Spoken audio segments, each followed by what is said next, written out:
ನಮಸ್ಕಾರ. ಈ ಆಯುರ್ವೇದ ಆಸ್ಪತ್ರೆಗೆ ಆಶ್ರಯಿಸಿ ಬಂದ ರೋಗಿಗಳು ತಮ್ಮ ಅನುಭವಗಳನ್ನು ಹಂಚಿಕೊಳ್ಳುವುದು ನಡೆಯಿತು.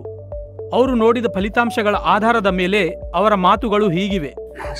ಅಶೋಕ್ ಬೆಳಗಾವಿ ಜಿಲ್ಲೆ 71 ಒಂದ್ ತಿಂಗಳಿಂದ ಈಗ ಒಂದೇ ಸಲ ಬ್ಲೀಡಿಂಗ್ ಆತಲ್ಲ. ಫಿಶರ್ ಇತ್ತು ನನಗ, ಫೈಲ್ಸ್ ಇದ್ದು, ಪ್ಲಸ್ ಗಾಲ್ ಬ್ಲಾಡರ್ ಸ್ಟೋನ್ ಇದೆ. ಅವಾಗ ಯಾವಾಗ ಆಕೆಜಲ್ಲಿ ಹೊಟ್ಟೆ ಕಡಿತಿತ್ತು, ಲೋವರ್ ಅಬ್ಡಾಮಿನ್ದಾಗ ಕಡಿತಿದ್ದಾಗ ನಾನೇ ಸಸ್ಪೆಕ್ಟ್ ಮಾಡಿದೆ ಹಿಂಗೇನೋ ಇರಬಹುದು ಅಂತ. ಯಾಕೆ ಒಂದೇ ಸಲ ಬ್ಲೀಡಿಂಗ್ ಆಲಕತ್ತು, ರಕ್ತಹೀನತೆ ಬತ್ತು. ರಕ್ತಹೀನತೆ ಯಾಕೆ ಬರುತ್ತೆ ಬಂದ ಕೂಡಲೇ ಇನ್ವೆಸ್ಟಿಗೇಷನ್ ಮಾಡಿಸ್ಲಾಕಾಗಿ ಒಂದು ಕೊಲೊನೋಸ್ಕೋಪಿ ಮಾಡಿದ್ರು, ಎಂಡೋಸ್ಕೋಪಿ ಮಾಡಿದ್ರು.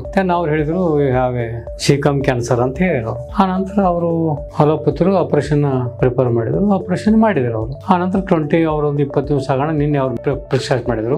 ಅವರು ಕೆಮೊಥೆರಪಿ ಓರಲ್ ಟ್ಯಾಬ್ಲೆಟ್ಸ್ ಕೊಟ್ಟಿದ್ದಾರೆ 1 ಮಂತಕ್ಕೆ ತಗೊಳ್ಳೋದಷ್ಟೇ. ಈಗ ಆ ನಂತರ ನಿಮ್ಮ ಮೆಡಿಸಿನ್ ಮೊದಲೇ ಬಂದು ಕೇಳಿ ಹೋಗಿದ್ದೆ. ಬಿಫೋರ್ ಆಪರೇಷನ್ ನಿಮ್ಮಲ್ಲಿ ನಾ ಕೇಳಿದ್ದೆ, ಅದನ್ನು ಓದಿದ್ದೆ. ನಿಮ್ಮ ಇದ್ರಾಗ ಹೊರಾಗ ಬಂದಿತ್ತು ಅಂದ್ರೆ ನಿಮ್ ಗೂಗಲ್ ಇದ್ರಾಗ ಬಂದಿತ್ತು, ಅದನ್ನು ಓದಿದ್ದೆ. ನಾ ಕೇಳಾಕ್ ಬಂದಿದ್ದೆ 1ನೇ ತಾರೀಕಿಗೆ ಬಂದು ನಿಮ್ಮಲ್ಲಿ ನೋಡ್ಕೊಂಡು ಹೋದೆವು.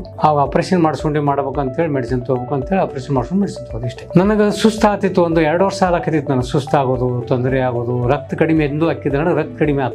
ನಾ ಏನ್ ತಿಳ್ಕೊಂಡೆ, ಯಾಕಂದ್ರೆ ಫಿಶರಿನ್ ಏನೋ ಇತ್ತಪ್ಪ ಅಂದ್ರೆ ವಿಶೇಷವಾಗಿ ಆಕೆಜಲ್ಲಿ ರಕ್ತ ಕಡಿಮೆ ಆಗ್ತದೆ. ಯಾಕಂದ್ರೆ ಮೇಲೆ ಏನ್ರ ಹಾಡ್ತಿದ್ದೆ. ಯಾಕಂದ್ರೆ ಡಯಟ್ ಮಾಡಿಲ್ಲ ನಾವು. ಡಯಟ್ ಮಾಡಿ ಅಂದ್ರೆ ನಾನು ಪೂರ್ಣ ಸಸ್ಯಾಹಾರಿ, ಮಾಂಸಾಹಾರಿ ಅಲ್ಲ. ನಾ ತಿನ್ನೋದ್ರಿಂದ ಒಮ್ಮೊಮ್ಮೆ ಏನಾದ್ರು ಸ್ವಲ್ಪ ನಾವು ಉತ್ತರ ಭಾರತ ಕರ್ನಾಟಕದವ್ರು ಖಾರ ಹಚ್ಚಿರ್ತೀವಲ್ಲ, ಅದರಿಂದ ಪೇನ್ ಆಗಿ ಬ್ಲೀಡ್ ಹಾಕಿದ್ವು, ಅದರಿಂದ ರಕ್ತ ಕಡಿಮೆ ಹಾಕಿರ್ಬೇಕಂತ ಅರ್ಥ ಮಾಡಿದೆ. ವಿದಿನ್ 9 ಮಂತ್ಸ್ ಇಟ್ಲಿ ಅದು ವರ್ಕ್ ಕಡಿಮೆ ಆಗಲಿಲ್ಲ ನನಗೆ. ಯಾಕಂದ್ರೆ ನಾನು ಬೀಯಿಂಗ್ ಆಯುರ್ವೇದ ಡಾಕ್ಟರ್, ನಾ ಔಷಧ ತಗೋತಿದ್ದೆ. ಅದು ನನಗೆ ನಾರ್ಮಲ್ ಆಗಿತ್ತು. ಪರ್ಸೆಲ್ಲ ಯಾವಾಗ ಬಂದಾಗ ಒಮ್ಮೆ ಆಕೆಜಲ್ಲಿ 8 ದಿವಸ ಕಡಿಮೆ. ಈ ಸಲ ಕಡಿಮೆ ಅಲ್ಲ, ನಾನು ಇನ್ವೆಸ್ಟಿಗೇಷನ್ ಮಾಡಿಸೋದು ಅಷ್ಟೇ. ನಮ್ಮ ಮನ್ಯಾಗ 3-4 ಮಂದಿಗಿದೆ, ಆದ್ರೆ ಯಾವ ಜೆನೆಟಿಕ್ ಫ್ಯಾಕ್ಟರ್ ಇಲ್ಲ ಯಾರಿಗೆ. ನಮ್ಮ ಮದರ್ಗಿತ್ತು ಸರ್ವಿಕ್ಸ್ ಕ್ಯಾನ್ಸರ್, ನಮ್ಮ ಬ್ರದರ್ಗ ಏನಪ್ಪಾ ಅಂದ್ರೆ ಲಂಗ್ಸ್ ಕ್ಯಾನ್ಸರ್ ಆಯ್ತು, ಪ್ರೊಸ್ಟೇಟ್ ಕ್ಯಾನ್ಸರ್ ಆಯ್ತು. ನಾ 4ನೇದಾವ, ನನಗೆ ಇದು ಆಗಿದೆ. ಮೊದಲು ಪೇನ್ ಇದ್ದಿಲ್ಲ ನನಗೆ. ಇವೊಂದು ಇವರೆಲ್ಲ ಹೇಳ್ತಾರೆ ನನಗೆ ಅವಾಗೂ ಪೇನ್ ಇದ್ದಿಲ್ಲ, ಏನೋ ಸ್ವಲ್ಪ ನೋವು ಆಗ್ತಿತ್ತು. ಟೆಂಡರ್ನೆಸ್ ಕಿಂತ ಕುಟ್ಟು ಹಿಡಿದು ಅಂತಾರೆ ಉತ್ತರ ಕನ್ನಡ. ಒಂದು ನಮನಿ ನೋವು ಆದಂಗ ನೋದಂಗ ಅಷ್ಟೇ, ಅದಕ್ಕಿಂತ ಹೆಚ್ಚಿಗೆ ಆಗ್ತಿತ್ತು ನನಗೆ. ಆದ್ರೆ ನನಗೆ ಏನ್ ತೊಂದರೆ ಇತ್ತಂದ್ರೆ ಫಿಶರ್ ಬಾ ತೊಂದರೆ ಮಾಡ್ತಿತ್ತು. ಎವ್ರಿ ಟೈಮ್ ಇವ್ಯಾಕ್ಯುಷನ್ದಾಗ ನನಗೆ ನೋವು ಹಾಕಿತ್ತು. ಅವಾಗ ಏನಪ್ಪಾ ಅಂತಂದ್ರೆ ಸ್ವಲ್ಪ ಕಲರ್ ಬರ್ತಿತ್ತು, ಕಲರ್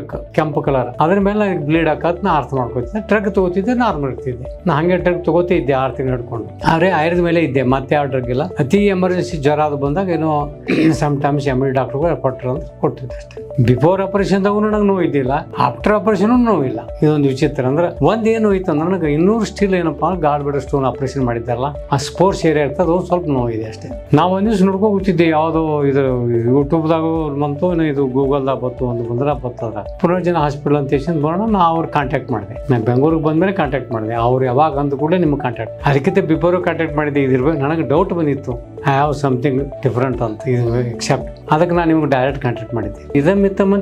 ಏನಿಲ್ಲ, ರಸ ಔಷಧಿ ಕೊಟ್ರಿ ನೀವು, ಅದಕ್ಕೆ 1 ತಾಸು ಅಂತ ಡಿಫ್ರೆನ್ಸ್ ಯಾರ. ನಾವು ಅಲ್ಲ ಟ್ರೀಟ್ಮೆಂಟ್ ಹಂಗ ಅಲೋಪತಿಗೆ ಆಯುರ್ವೇದಕ್ಕೆ 1 ತಾಸು ಡಿಫ್ರೆನ್ಸ್ ತಗೋತೀವ. ಮೊದಲು ಅದನ್ನ ತೊಗೊಂಡು ನೋಡ್ತೇವೆ, ಅಥವಾ ಇದನ್ನ ತೊಗೊಂಡು ನೋಡ್ಕೊಂಡು ಅದನ್ನು ತೊಗೊಂಡು ನೋಡ್ತೇವೆ. ಅವರು 14 ಡೇಸ್ ಇರ್ತಾರೆ, 14 ಡೇಸ್ಗೆ 1 ವೀಕ್ ಇದು ಕೊಟ್ಟಿರ. ಧನ್ಯವಾದ. ನೋಡಿದಿರ ಅಲ್ಲವೇ, ಅವರ ಮಾತುಗಳಲ್ಲಿ ಇರುವ ಆತ್ಮವಿಶ್ವಾಸವೇ ಆಯುರ್ವೇದ ಸಾಧಿಸಿರುವ ಯಶಸ್ಸು. ಅದೇ ರೀತಿ ಇನ್ನು ಹಲವರ ಜೀವನದಲ್ಲಿ ಆಯುರ್ವೇದ ಬೆಳಕನ್ನು ಚೆಲ್ಲಲು ನಿರಂತರವಾಗಿ ಪ್ರಯತ್ನ ಮಾಡುತ್ತಲೇ ಇರುತ್ತದೆ. ಧನ್ಯವಾದಗಳು.